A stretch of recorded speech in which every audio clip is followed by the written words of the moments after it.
La marque de téléphone Itel a présenté officiellement son dernier smartphone de type S15. Des détails dans cette édition. Et puis clôture du Festival des 3A à Jacquesville. Les gagnants des différentes compétitions repartent avec des lots.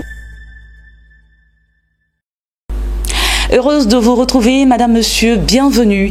Itel, la marque de téléphonie mobile, a annoncé ce samedi en Côte d'Ivoire le lancement de son dernier smartphone S15 de la série Selfie intégrant Galerie Go de Google. L'objectif de la société est d'offrir la meilleure expérience en matière de selfie à ses consommateurs. Le téléphone est doté d'un écran HD de 6,1 pouces, d'une caméra selfie de 16 mégapixels et une double caméra arrière de 8 mégapixels avec des lumières flash. On le découvre dans ce reportage signé Daniel Kodjo et Charles Kwaku.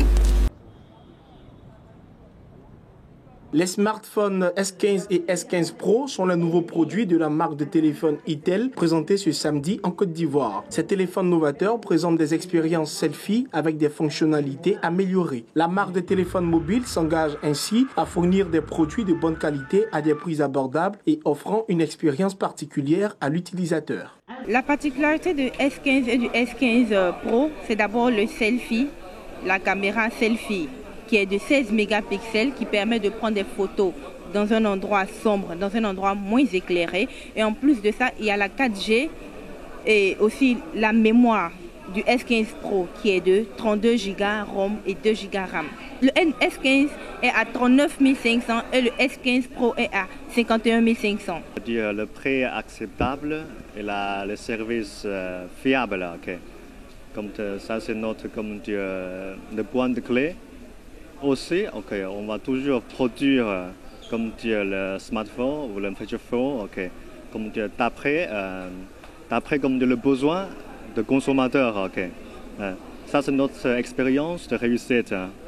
Le S15 et le S15 Pro sont dotés d'une double sécurité pour mieux protéger la confidentialité des utilisateurs. Les responsables annoncent la vente officielle de ces appareils sur le marché ivoirien. Tel que nous le faisons, une fois que le lancement est fini, les téléphones sont disponibles dans la semaine qui suit, la semaine ou la semaine suivante, dans 1 ou 2 semaines.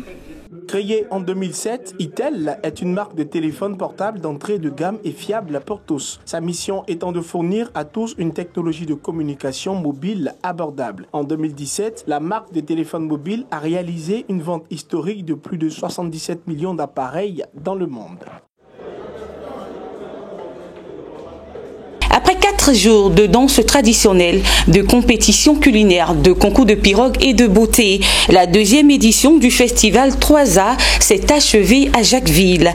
Une cérémonie de remise de lots aux différents gagnants des compétitions a permis de clôturer en beauté l'événement. Cet événement culturel dont l'objectif est de contribuer à la cohésion sociale, mais aussi de pérenniser un rendez-vous annuel de partage des us et coutumes dans la région. Le reportage de Mon Désir Nascimento et Charles Kwaku. Parade des chefs traditionnels et des générations pour la première fois à Jacquesville.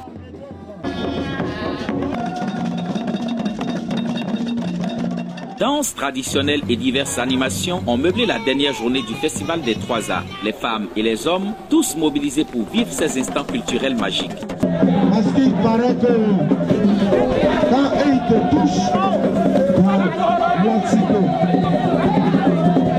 la deuxième édition du Festival 3A, un festival dont les objectifs sont entre autres contribuer à la cohésion sociale et surtout impulser le développement économique de la région, s'est clôturé en beauté. Après la première édition en 2018, cette édition 2019 a connu plus de mobilisation. Marie-Geneviève Dagri, commissaire générale du Festival des 3A, a rendu un hommage aux chefs traditionnels et aux populations pour avoir cerné les enjeux d'un tel festival pour la région. De pouvoir faire le Festival des 3A. Et au début, ça n'a pas été facile à la première édition, mais pour la deuxième édition, je dis vraiment merci à tous ces chefs.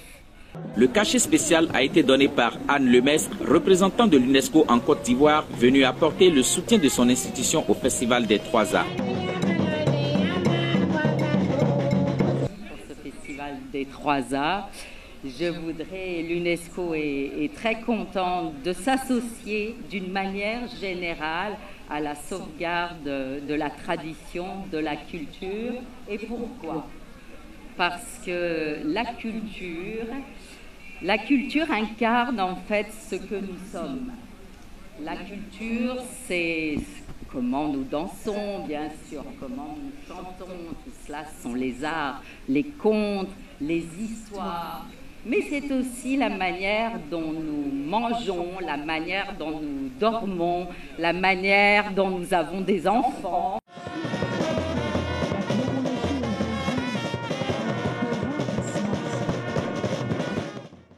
La deuxième édition du Festival des 3A, le festival qui rassemble en période de vacances scolaires les fils et filles de Jacquesville, a mobilisé plus d'annonceurs, visiteurs, curieux et cadres de la région que précédemment. Tous unanimes sur la nécessité de pérenniser le rendez-vous annuel et culturel des peuples à Ladjan, à Izi et à Kouri.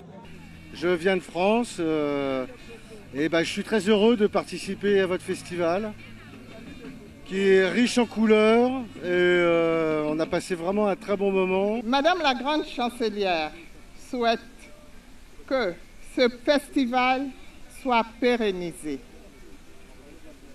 et que plusieurs éditions puissent se poursuivre afin de célébrer l'union, la cohésion, qui ne doivent pas être que des mots vains. Cette quatrième et dernière journée de la deuxième édition du Festival des 3A a aussi été marquée par la remise de prix aux gagnants des différentes compétitions. Il s'agit notamment des concours de pirogue, de gastronomie, de danse et de beauté à Oulaba.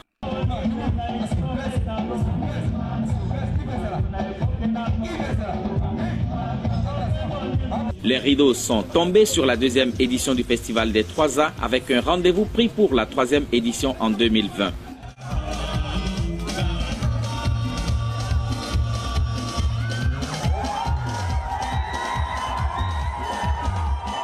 Et on poursuit au nord de la Côte d'Ivoire, dans la sous-préfecture de Diawala. Le village de Kapeka a abrité une cérémonie de réjouissance de 5 villages. Les populations de Kassiongo-Koura, Katonon, Kapeka, Kofiple, Kokokara étaient en fête. Cette initiative de l'AGECVIC entendait l'association des jeunes élèves et étudiants ressortissant des 5 villages K s'inscrit dans le cadre des recensements des actions contribuant au développement de leur localité. Le reportage est signé Daouda Ouattara, commenté par Daniel Kodjo.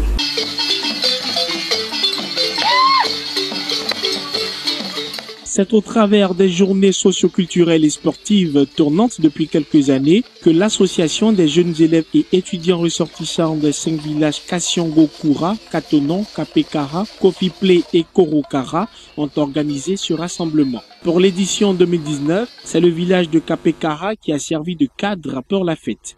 La cérémonie s'est déroulée en présence de plusieurs autorités, élus et cadres de ces différentes localités. Profitant de l'occasion, Ouattara Gberibe, parrain de la cérémonie, a exhorté les parents au pardon, à la réconciliation et à la paix, gage de développement durable. Bien sûr, si je parle d'union, de cohésion, d'entente, de solidarité, c'est parce que très souvent on relève quelques petites frictions entre les parents à propos de terres. Les terres deviennent très rares. Il y a aussi les problèmes de bœufs et il y a d'autres problèmes internes, des problèmes d'infrastructure. On tire qui doit avoir l'hôpital, qui doit avoir la maternité, qui doit avoir le collège. Alors qu'il faut penser un plan d'ensemble, orienter ces choses-là, de sorte que lorsqu'on implante une infrastructure dans un village, que ça profite à tous les autres villages. C'est pour ça que nous parlons d'union et de cohésion. Les interventions du président de l'AGECVIC, du maire et du sous-préfet de Diawala relataient également les termes de cohésion sociale, facteur primordial pour le bien-être des 5 villages historiques. C'est dans une ambiance festive que les populations ont communié avec leurs invités au rythme des danses folkloriques du pays sénoufo. Une manière pour l'AGECVIC de valoriser la richesse de cette partie du pays. Les festivités sont annoncées pour l'année prochaine dans un autre village avec plus de couleurs et la réalisation de plusieurs les autres projets. En image à présent, en Zambie, le niveau du record des prix de la semoule de maïs sur le marché intérieur inquiète sérieusement l'exécutif. C'est ce qu'a annoncé Dora Silia, ministre de l'Information et des services de radiodiffusion. D'après la responsable, cette flambée de prix est imputable à certains détaillants qui veulent dégager des bénéfices anormalement élevés au détriment des consommateurs. Afin de faire face à cette situation, Madame Silia indique que le ministre de l'Agriculture, Michael Katambo, se déplacera sur le terrain afin de visiter les principaux points de vente du produit. Et puis, le Premier ministre de Sao Tomé et Principe, Georges Boum Jésus, a révélé l'existence d'une dette publique cachée de plus de 70 millions de dollars. Dans un rapport sur le pays, le FMI indiquait que la dette cachée du gouvernement aura atteint près de 3% du PIB de l'archipel. Et voilà, c'est la fin de ce journal. Merci de l'avoir suivi et excellent début de semaine à toutes et à tous. À très bientôt.